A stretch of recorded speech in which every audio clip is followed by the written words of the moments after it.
Hello, good morning, group leader and also sa mga assistant leader natin. So, Brother Jomel pala, nag-request siya na gumawa na tayo ng outline. Pero dahil marami tayong oras, gagawin kong video yung explanation natin and also a suggestion natin nang sa ganun mas ma-caught up natin yung substance nung gusto nating i-explain.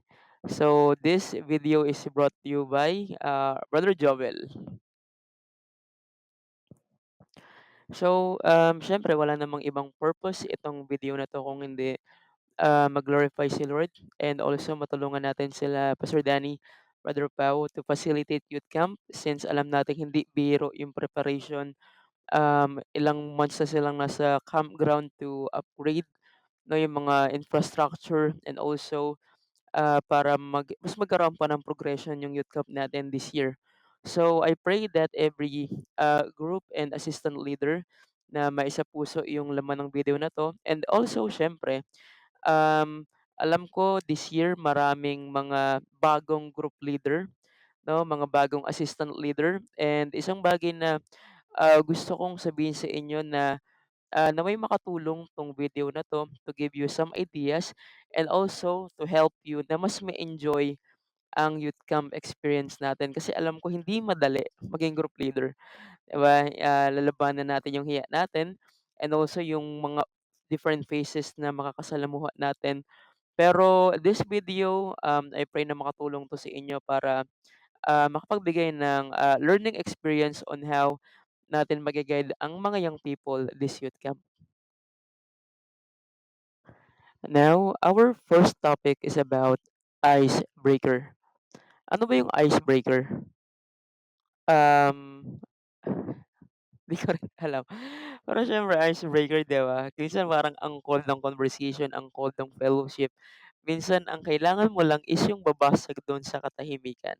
At ayun yung pag-uusapan natin. So, ayun, may bigyan ng example. Sino na ba dito yung mga young people na naka-experience na alam niyo yun, group interaction pero yung mga young people hindi nagsasalita. Tapos dahil yung mga young people hindi nagsasalita, walang sumasagot, nape-pressure si youth leader, nape-pressure si assistant leader, nape-pressure si counselor kasi, hindi nila alam yung gagawin. Actually ano, crucial part yun kasi, group interaction, it should be ano, alam mo yung collaboration ng mga young people, ng mga group leader, assistant leader, counselor. Pero dahil dun sa dull moment na tinatawag natin, kumbaga yung mga young people hindi pa magkakakilala, siyempre nanggaling yan iba't ibang churches. So ang nangyayari tuloy, ang hirap ano, kuhain ng momentum ng isang grupo sa youth camp. Minsan ang nangyayari, dumadaan yung second day, minsan pagdating ng third day, dun na kumakagat yung momentum, dun na nagkakaroon ng closeness yung mga young people. Ang problema, last day na, kinabukasan uwian na. So ngayon, ano ba yung gagawin natin para mawala yung ganitong, ano ba, yung sinasabi ng dumadaan na angel sa mga, group interaction natin?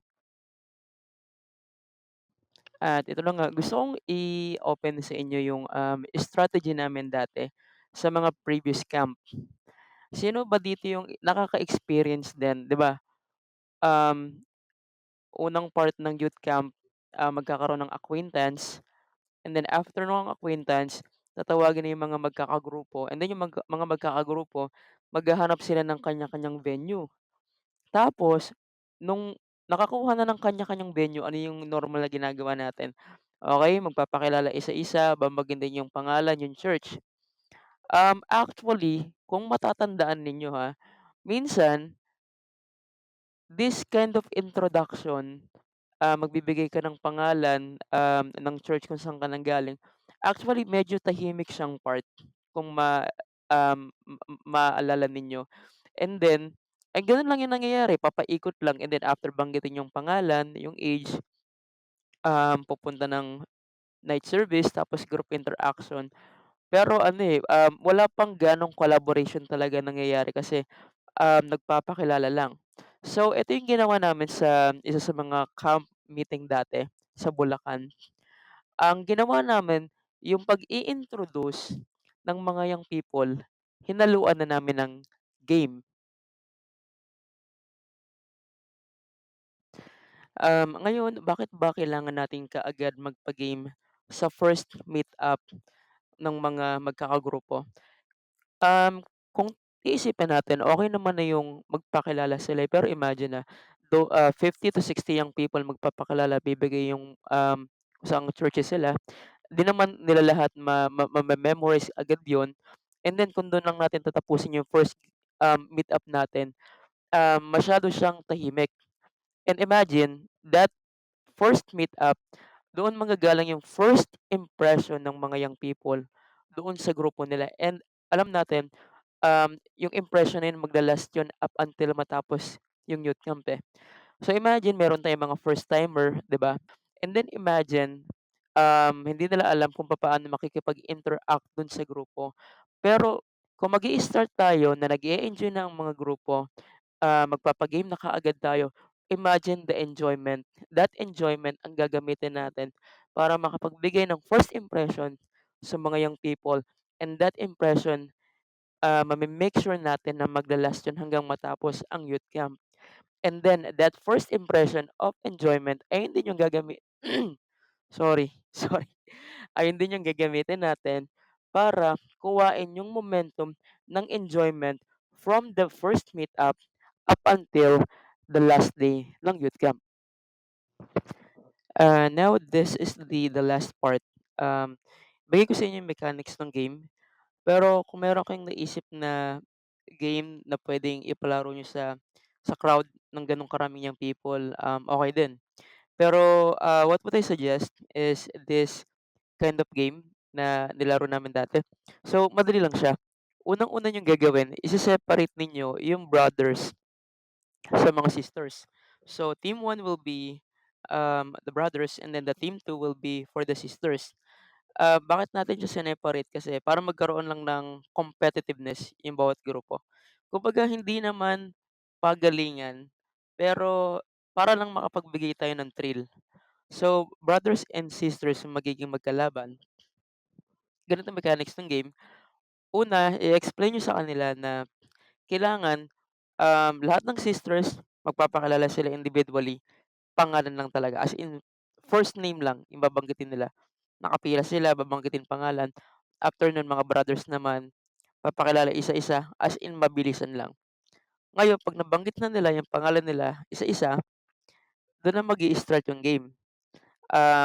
Kailangan dito, ang kailangan niyo lang na materials dito is kumot lang. Opo, talagang kumot lang. Katulad nung nakalagay dito sa picture. Ngayon, each team magbibigay sila ng, tig-isang representative sa gitna, and then isang brothers, isang sisters, maharangan sila ngayon ng kumot. So siyempre merong taghahawak dun sa kumot. Let us say dalawang brothers. Ngayon, si group leader magka-countdown siya. At the count of 3, 2, and 1, pagbaba nung mismong kumot, kailangan doon sa group ng mga brothers and sisters, paunahan silang mabanggit yung name nung player na nasa gitna. 'Pag nabanggit yung pangalan, automatic yun, 1 point. So ngayon, gano'n lang kasimple yung mechanics niya. Ang gagawin lang natin, at the end of the game, as much as possible, dapat meron tayong penalty or consequences kasi mag-a-add siya ng challenge doon sa game na ginawa natin. It's up to you naman na kung anong consequence yung ipapagawa ninyo. Example, mga brothers yung natalo, puwede niyo silang yung pasawayin, pasayawin nung ang mga ibon ay lumilipad, 'di ba? Ang mga isda na lumalaki, and then kailangan nilang gawin yon in action. And then the whole song kailangan gagawin nila yun as a penalty dahil, natalo sila dun sa game. So ganun lang siya kasimple. 'Pag ginawa niyo siya, mag-e-enjoy din yung mga young people, and then magkakakilala sila, and then that's it. Um, kung tutuusin puwede niyo ring ipalaro sa kanila yung Samson and Delilah. Hindi ko lang alam kung alam niyo yung laro na yun. Pero it's up to you, basta as much as possible magkaroon tayo ng collaboration sa first meet-up na nagpapalaro tayo, and then at the same time nagkakakilala yung mga young people. And then pagkatapos nun dispatch na, puwede na silang mag-dinner. So gano'n lang siya kasimple.